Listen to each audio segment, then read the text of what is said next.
Hey Bubble family, welcome back to the channel.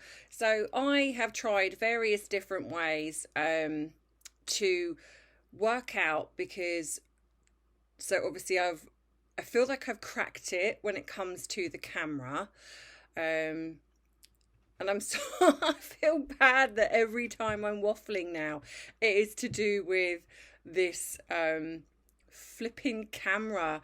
Um it's like the bane of my life because I feel like I get one thing sorted and then I am noticing that you're just getting this constant reflection. Now, obviously, I could pull the glasses down, but that doesn't help me because then I can't see what I've written. And this is what happens as you get older, guys, because my eyesight is so bad that when I very first started doing obviously the videos, I can come on camera and talk, but when I've got notes, and like when I am doing the live with Trev, I need to see the comments because I can't read them. So if anyone has got any advice on how to um, be able to look at the camera on my laptop, because otherwise it means going back to my phone, which might be the case if this is getting too distracting, because I do appreciate people saying that they can't see my eyes, and I do understand that because it's even distracting for me because I'm just getting this reflection here. Oh, here we go. Hot sweat, hot sweat, hot sweat, hot sweat. Oh my goodness. So yes, yes, it just feels like every time I get one thing and I'm like, yes, right, brilliant, got my camera sorted. Oh, wait, no. Now, and it's fine if I'm not reading notes, but because obviously I'm talking about Harry, I've been making notes because I want to get my facts right. And, so obviously I'm having to read what I've written. And even if I just had it on my phone, I didn't really want to do that because it would mean I'm looking down, putting my glasses on, then taking them off, and that would just be a hassle anyway. And I see other people's YouTube channels, and they don't have this. So there's obviously got to be a way, and in my menopausal brain, I can't think of it. It's probably something really simple that I can't work out. So if any of you wonderful people out there have some constructive criticism for me on how to be able to keep my glasses on, but and I've tried like literally, having the camera higher, but you still see it. You still see it. It kind of doesn't really matter where I go. Sorry, I'm making everyone dizzy now. It's the same. So I genuinely do not know the answer to this. So if anybody has the answer, I would be very grateful. And I feel bad that I'm all just consistently going on about this, but I will get it right. I will get it right. It is, I am determined to be able to come on camera and it's all sorted. This is still learning for me. So yeah, so as always, guys, I will put the, which I am noticing that when I put the timestamp in the description box of the waffle, it separates it on the channel. It's so sad that I get excited when I find something new, and I want to thank a lovely subscriber who actually said this to me, and I do apologize with the fact that I don't remember who they were, but somebody said this to me because I couldn't understand when I saw YouTube channels that were sort of separating, these little bits, and I was like, how are they doing that? And somebody said it to me, and I did it, and it does work. So for people that don't know, even if I don't put the timestamp, if you click on the screen, you will see that it actually says it on the video. So you'll see waffle, and then you'll see the main part of the video. So if you want to skip my delightful waffle, and I don't understand why you'd want to skip it because it really is not to be missed. But if you want to skip that, then you just go along to where there's like a little cut, and then it will show you when the next part is. So yeah. So, what has everyone been up to? This has been a week, and today we have had some news here in the UK. Boris Johnson, our Prime Minister, has resigned. Now, I don't normally touch on politics. I did do a video because I was incredibly outraged by the fact that he had gone on and on and on and on about us being in lockdown, about us not having any parties. We weren't allowed to see our family, our friends, and yet they had parties. And there's obviously a huge uproar about this. And I think the result of that is that people have lost faith in him, and he has now today resigned. Now, like I say, politics is not really my thing. A lot of it is because I don't trust any of them, to be honest. I feel like no matter what they say in the beginning, they tend to end up not doing what they say, or they tend up being dishonest at some point, case in point. And I find it really sad that they feel the need to do that. It would be nice if we had somebody in government that actually didn't lie, or didn't who just wasn't dishonest or have their own agenda. They actually did look out for the people. That would be really nice. But it seems to be at the moment not so much.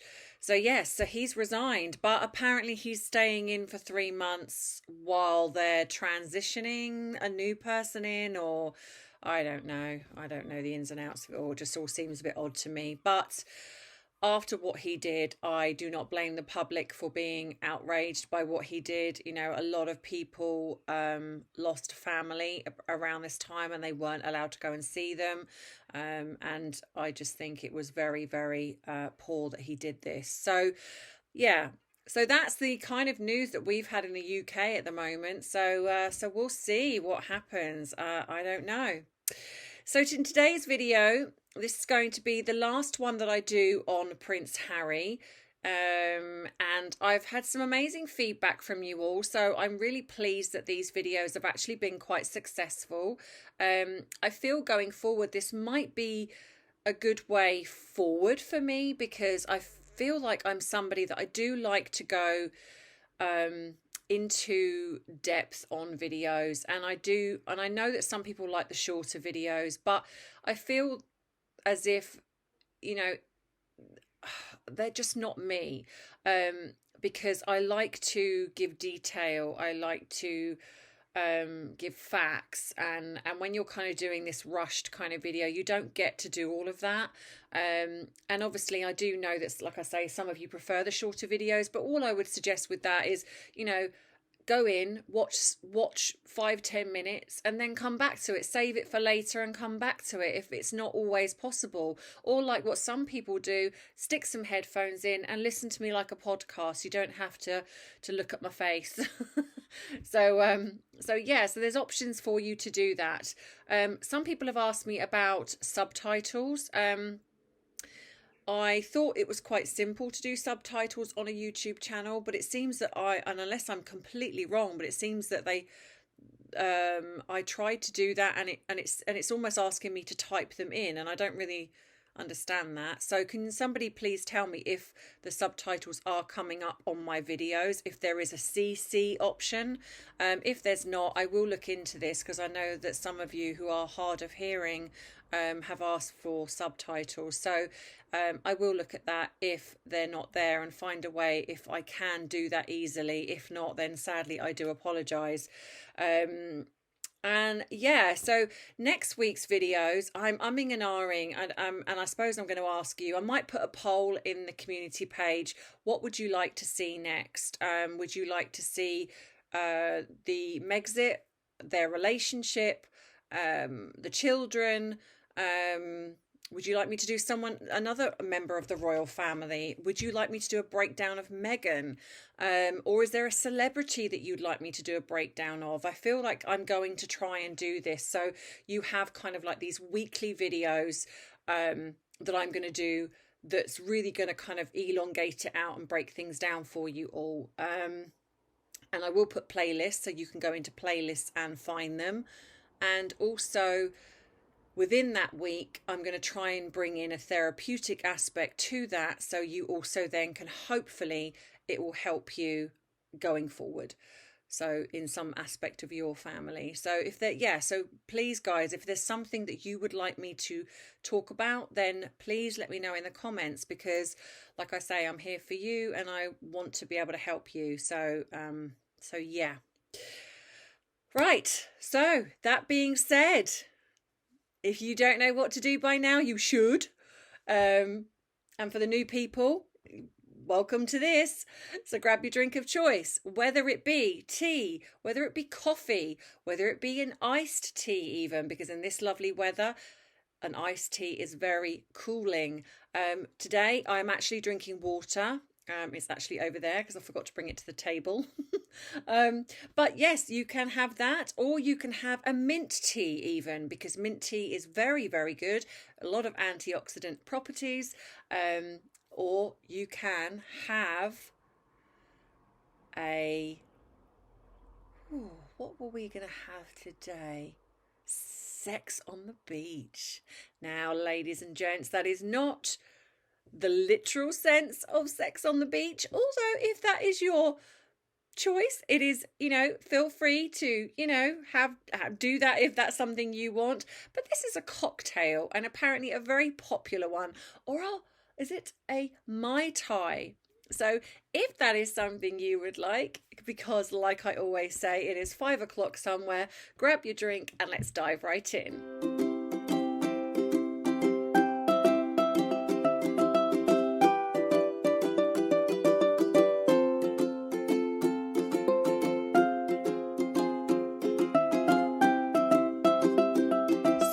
Bubbles, today, part 4 of my Prince Harry videos. At this stage, Harry was known as the Wild Party Prince. Now, whether we agree with it or not, in the media, he was seen as quite a lovable rogue. He was very popular. In fact, when any government polls were done, he was actually one of the most popular royals. So obviously there was a reason for that. And a lot of that was down to the fact that I think the family protected him, the media protected him. So a lot of the things that we saw, we forgave him for, even going back to the Nazi situation. People joked about it. Now, I'm sure there were people that were very upset by it, because it was very poor taste and should never have been done. But people still laughed and joked. It was like, oh, it's only Harry, and they forgave him for it. But of course, now we feel what we feel about Harry. Now it's kind of that is being brought back, and it's kind of like that was disgusting what he did. But probably some of the people that are saying this now at the time were like, oh, it's just Harry, never mind. So we can change our minds, and it's okay to do that. But I think you really do have to look at why that there is so much outrage about him now, and that is different to what it was back then. So obviously there were various videos and photographs of him, and I have got my notes here, so I just want to make that very clear. So it's not that I'm not looking at you guys, I'm just referring to my notes. So there are various videos and photographs of him drinking, smoking, taking drugs, picking fights, etc. In a way, he was basically off the rails. Now, of course, you could think, well, surely this is normal for a young adult, but you also have to remember that this behaviour really did start way back when he was a child. I mean, obviously not the drinking and smoking and the taking of drugs, but this outlandish behaviour, this kind of, like I say, bullying, hitting, there was rumours of him spitting, so all of these things it was starting at an early age, and this is the result of what can happen if that behaviour is left unchecked. We're now talking also that a lot of this behaviour was also still going on into his early 30s, because you kind of got to look at some of the footage and some of the videos. Going to Soho House, he was in his early 30s then. So this is, in a way, you'd think at some point he would start growing up. But as always, when I've talked about this emotional immaturity which he has at this point. So I'd also think there were various points where his family did try to step in. You had his father sending him to rehab for a day, wanting him to get a perspective of what it was like when you're looking at people with various addictions.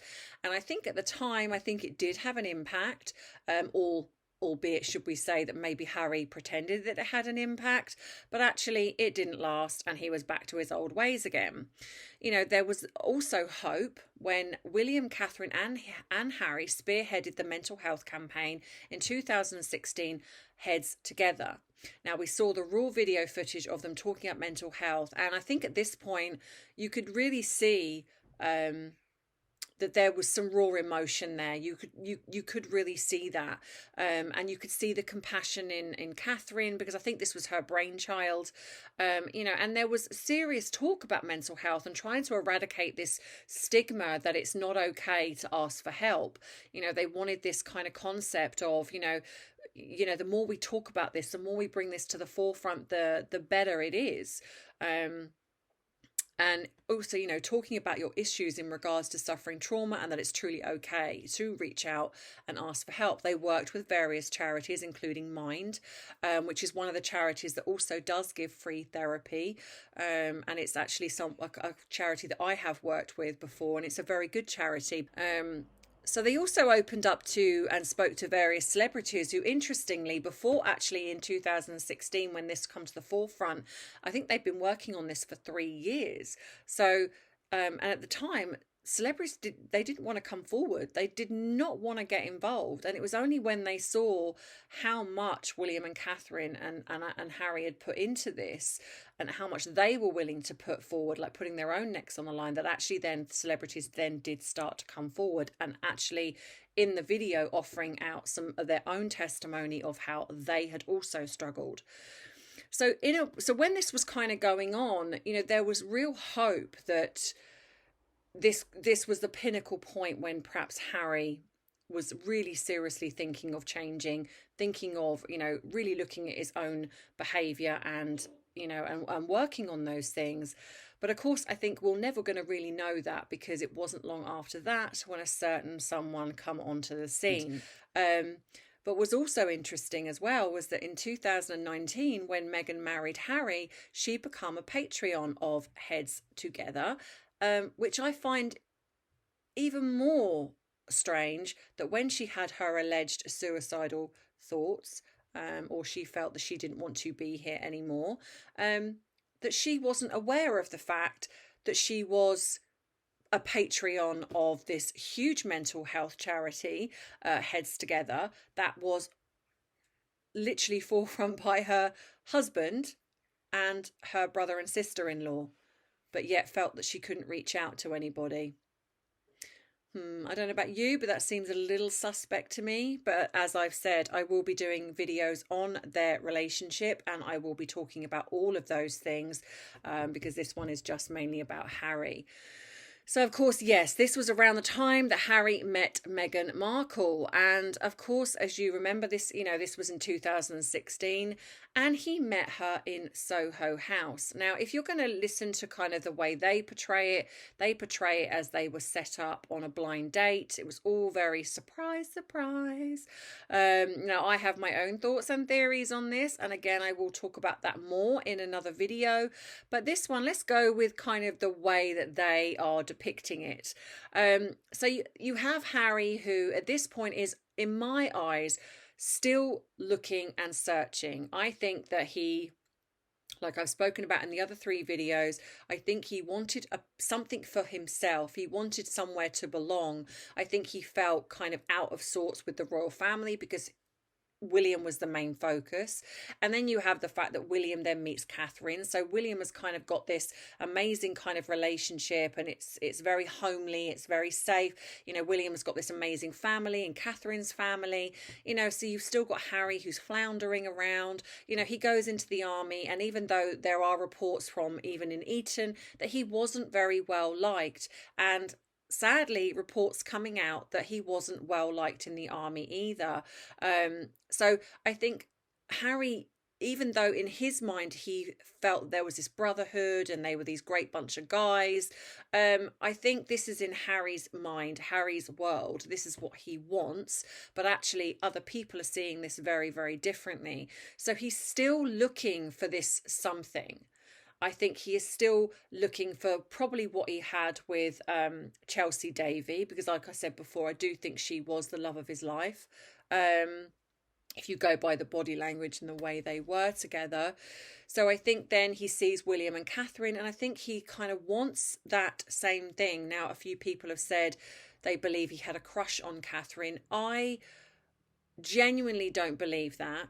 But what I do believe is I do believe he loved her, and I do believe he wants what William has with her. He's looking for that same type of relationship, that, you know, safe, someone that is, you know, going to grow with him. And I think that he's always, in a way, looking for a mother figure. Now, I don't necessarily mean that in that he wants an older woman to be a mum, but I think, you know, when you're lacking that when you're growing up, and he's so damaged, Harry, that actually he's such a difficult way to try and explain this, but even though he comes across in some areas as dominant, and if you look at certain behaviour with Harry, he does come across as quite dominant in certain ways. But we're talking about something that goes on subconsciously. And I think subconsciously, he just wants to be loved, and he wants someone to take care of him. Now, this also goes, to my eyes, in the fact, going back to his mother, who I think did enable him quite a lot. And I think there's kind of a part of him that's always been searching for that. So along comes Meghan, who, as we know, acted as if she was going to be his teammate. Quite a dominant woman. But I think, you know, we are looking at the fact that he is this party guy. But of course, Meghan would have been on her A game. You know, we're dealing with a narcissist. And if you haven't seen my video on love bombing, I will put that at the end of the video. So she would have come in, and it would have been like she's got her sights set. Now, of course, at the time, they say that they were on a blind date, and it was set up by Harry's friend, Violet von Westenholz. I think that's her name. But then there are other people that have said that it was set up by Misha Nonu. Now, of course, this is also around the time that Meghan stated she didn't know much about him. And like I say, I will be doing a video on this because I call BS on that. So apparently they met for a drink and apparently arranged to meet again. Now, like I said, Harry was a party prince. He was, I believe, subconsciously looking for his Catherine. I think he was looking for a substitute of almost like his mother stroke Catherine. And I'm not talking about the person, I'm talking about the kind of style, this kind of warm, motherly, nurturing kind of person that's going to look after and protect him. So I think that when Meghan would have come along, even though she would, like I say, she would have been on her A game. She would have been in love bombing, full on mode.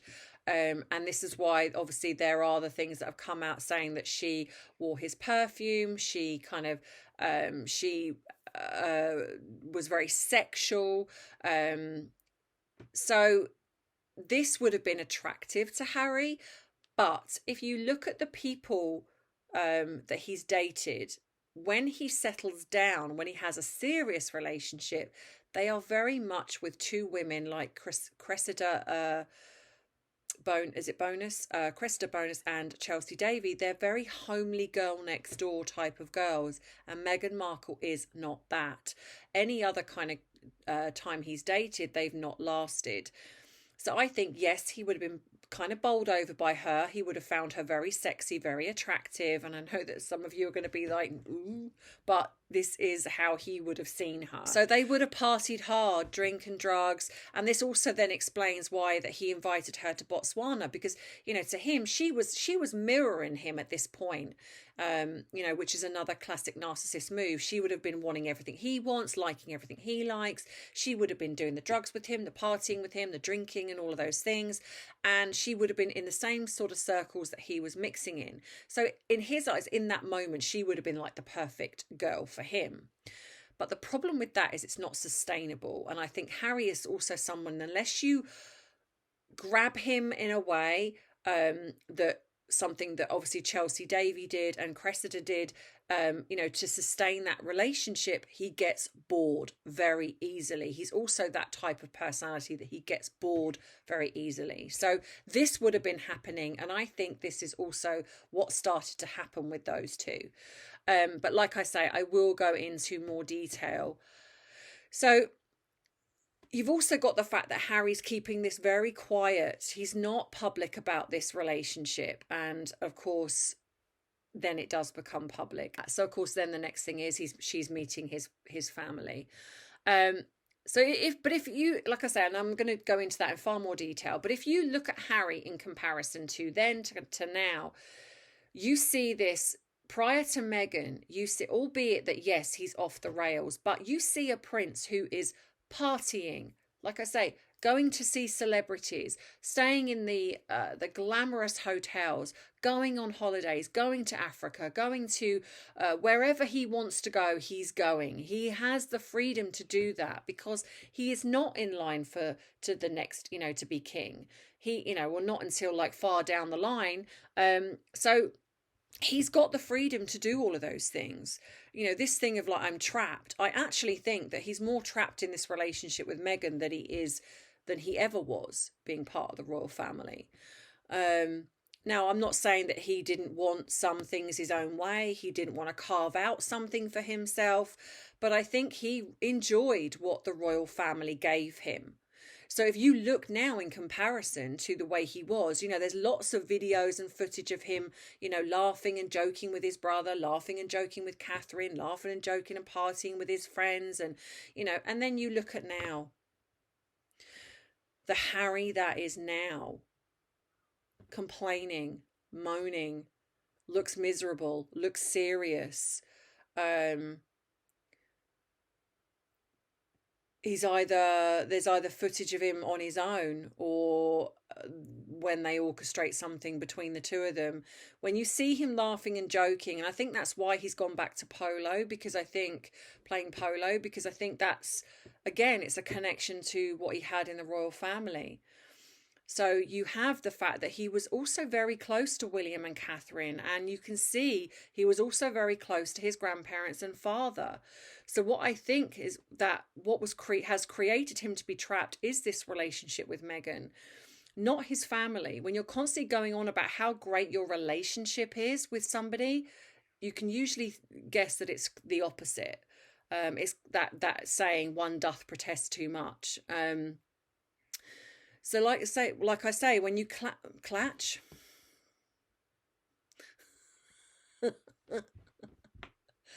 oh, every video I feel like I've just got there and no.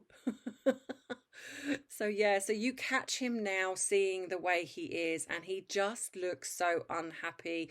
And I think that's why he's desperately trying to recreate. I think that's why he probably latched on to Oprah.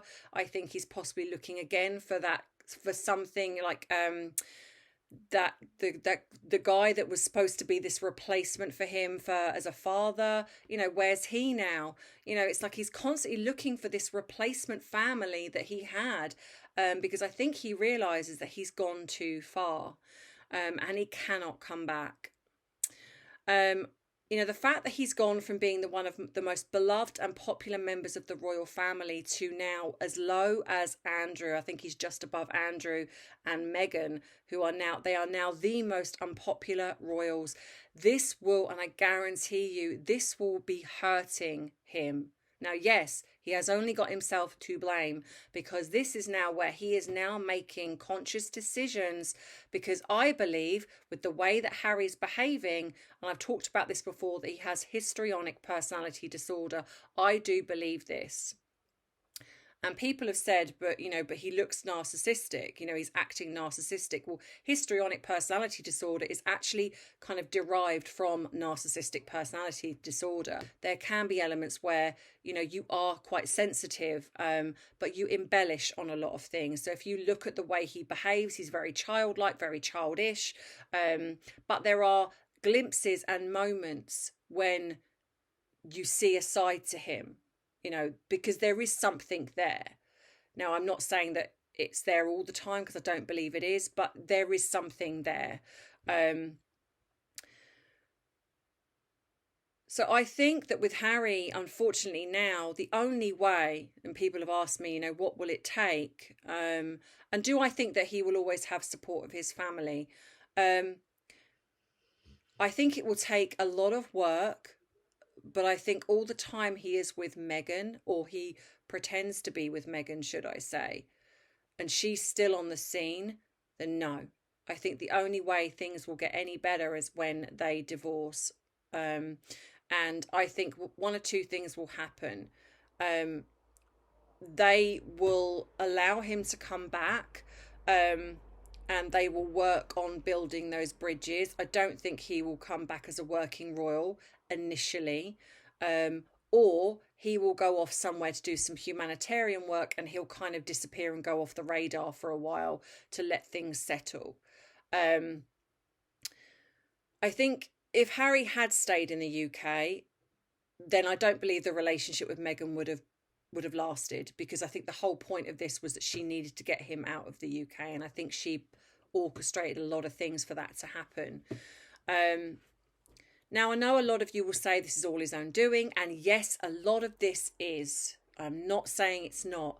I am in no means saying that he's not at fault, because the whole point of this is, if you don't take responsibility for your own part in this, if you don't admit that you are responsible for some things, you're never going to get better. There is never going to be any healing, because that's part of the process. And Harry doesn't, and this is where he falls down. I think if he actually took some responsibility and come on and said, you know what, I've messed up, I really have, I've hurt my family, I've hurt the British people, and I'm deeply sorry, I think there would be some room for healing. Now, I'm not saying everybody, but I think there would be some room here, but he doesn't. It's consistent victim narrative, blaming everybody else, and this is showing his emotional immaturity.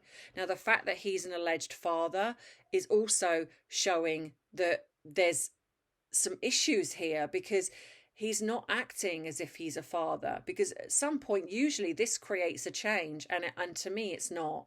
It's really not.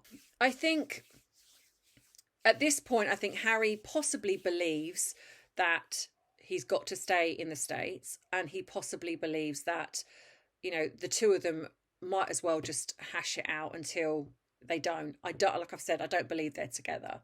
But I do believe that Harry is a very, very deeply unhappy man. And I do think a lot of that is because he's lost his family.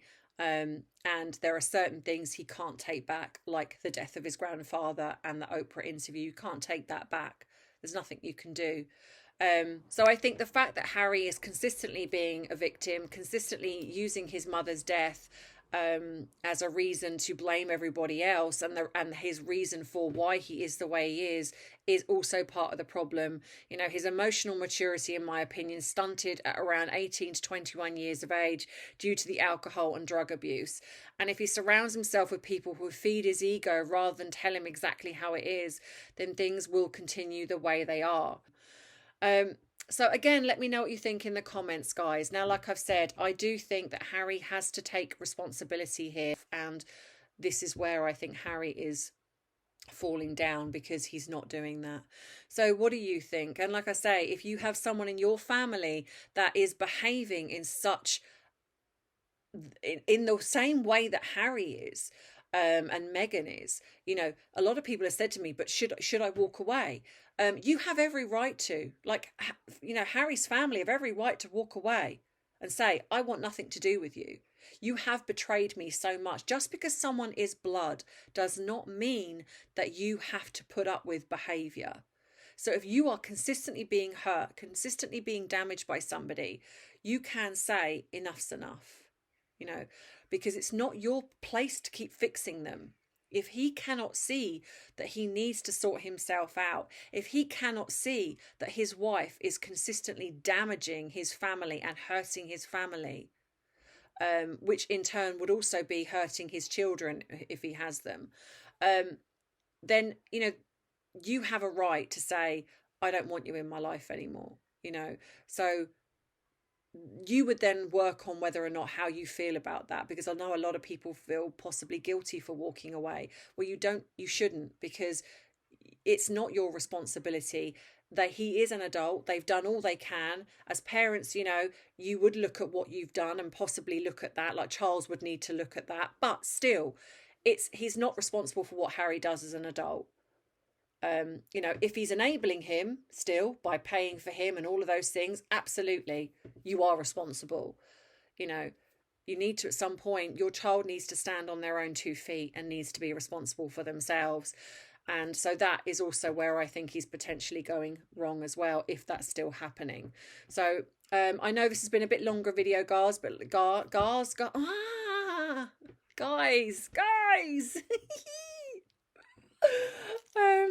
So please split it up if it's far too long. So thank you as always for everyone who's become a member. I will be calling you all out tomorrow and you'll be going on the member board. So tomorrow will be my anger video and my live with Trev at 7 p.m. So thank you to everyone who's bought me a cup of tea. Thank you to everyone who is liking and subscribing to my channel and listening to my waffle. I love you and I respect you all. So thank you. And thank you from Mini Me as well, who is there. People have asked me, where is she? She's been sitting here on my shelf. It's just that you haven't seen her on camera, but there she is. And she's not got her fluffy hat on today because it's far too hot. So I will speak to you all very soon. Mwah. Love you, Bubble family.